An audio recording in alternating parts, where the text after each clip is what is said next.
Hey again guys, Sean Hammond with Premier Guitar here, coming at you with a first look at Fender's new Player Series Meteora. Let's talk about the features.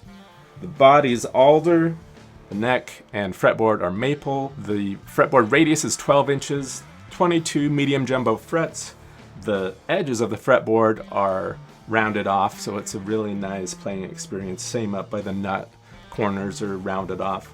Got locking tuners around back. Now let's talk about the pickups.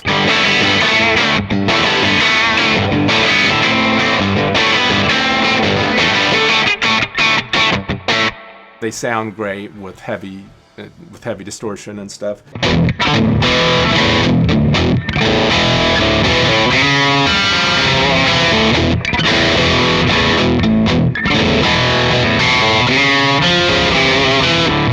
But also they have a lot of versatility on cleans. And a lot of that versatility comes down to the control array. You got, of course, the 3-position selector here, and then you have a master volume and individual tone controls for each pickup. The master volume has an S1 switch that gives you single coil sounds from each pickup. And the reason I love that over individual volume controls for each pickup is, like, on this guitar I felt like if you, through my rig and the way I like things set, splitting, say, the neck pickup, it feels just a little brighter than I would expect, but you dial the tone knob back a little bit and voila, fixed. One of the nice things about these pickups is that they're really responsive to playing dynamics. I'm gonna flip to the middle position here and just let you hear both humbuckers full up.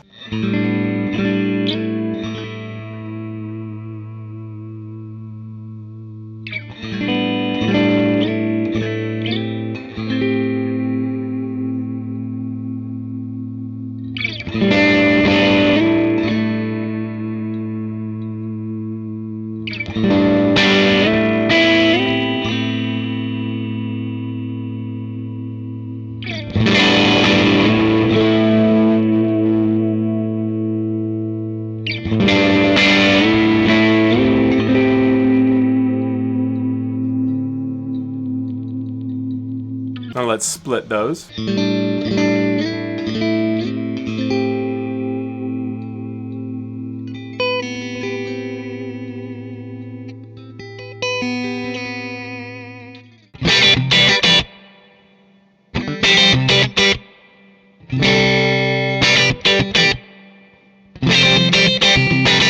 Now before I play a little bit more for you, let me just tell you about my setup. It's pretty simple. I'm playing the Meteora into a couple of pedals and then into a Sound City SC30 amp, which has reverb engaged. And the 2 pedal, well, it's 3 pedals overall. For heavy stuff, I'm using a Frost Giant Architect of Reality. For cleaner stuff, I'm using a J-Rocket Audio Archer with a gain all the way down and just boosting the amp a little bit. At times, I'm also engaging an Ibanez Echo Shifter after the drive pedal.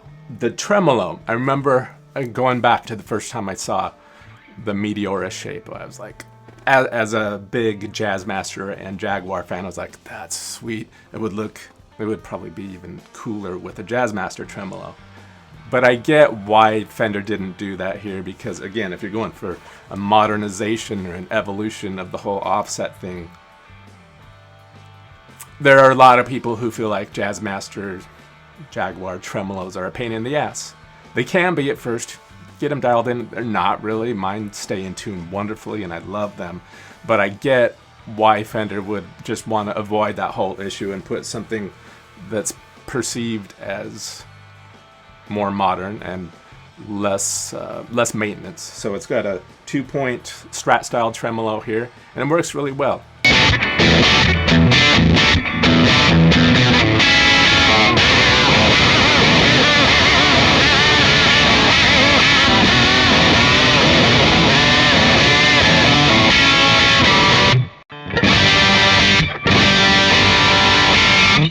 Now I was abusing the tremolo pretty hard there, and you probably heard that afterward.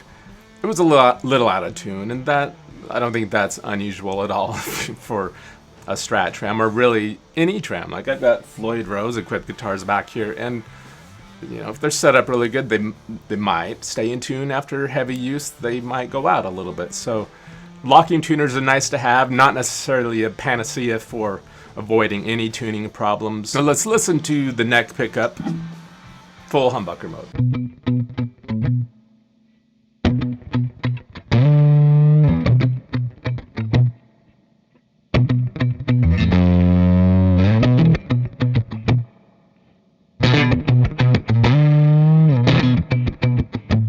I'm going to split it now. You can hear it loses a decent amount of volume, to be expected.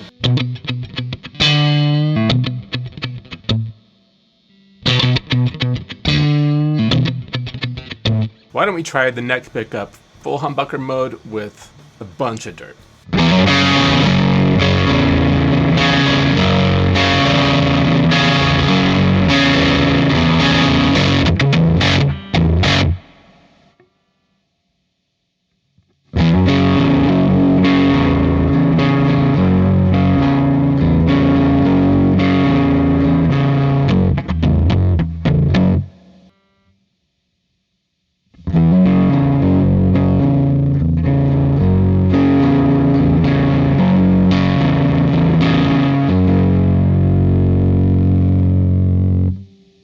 The tone all the way back. I'm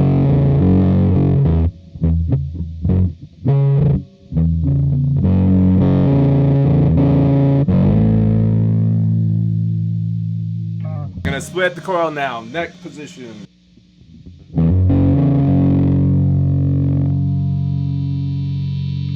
Tone all the way up. You can hear that hum because I've got a bunch of gain on there.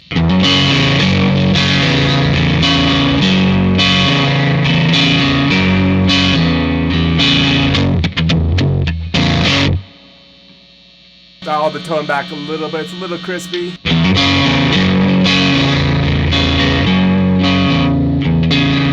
See that dynamic responsiveness though? I dig in and it can get a little whoa, but just back off a little bit. It's really great.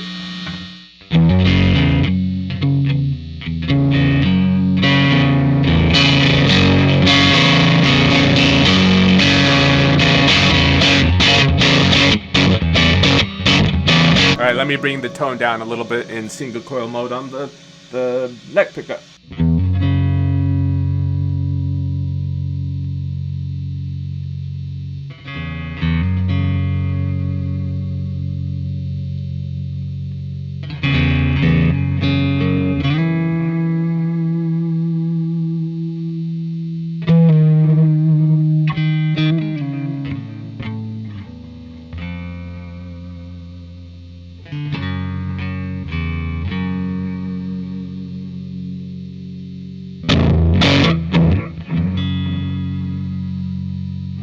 So that's the Fender Player Series Meteora. It's a really cool guitar. I dig the pickups. They're far more adaptable than you might expect from the whole Fireball name thing. I think my only minor complaint is the tremolo bar is one of those screw-in bars that can be difficult to find the perfect middle ground of. It's easy to move out of your way, but it sort of stays too. Like, you may have seen early in the video, there were times where it was a little loose and I was grabbing for it, but I couldn't get it because it had fallen down there. So I tightened it one more rotation, and then it was kind of too tight. Like, that's as far down as it can go, and I don't really want it hanging out there because it obstructs the volume knob. So minor niggle. Other than that, it's a great guitar, and I recommend trying it out. And I also recommend hitting subscribe so you don't miss out on any other first looks, big fives, riff rundowns, rig rundowns, hooked lessons, all that stuff. Thanks for joining us, guys.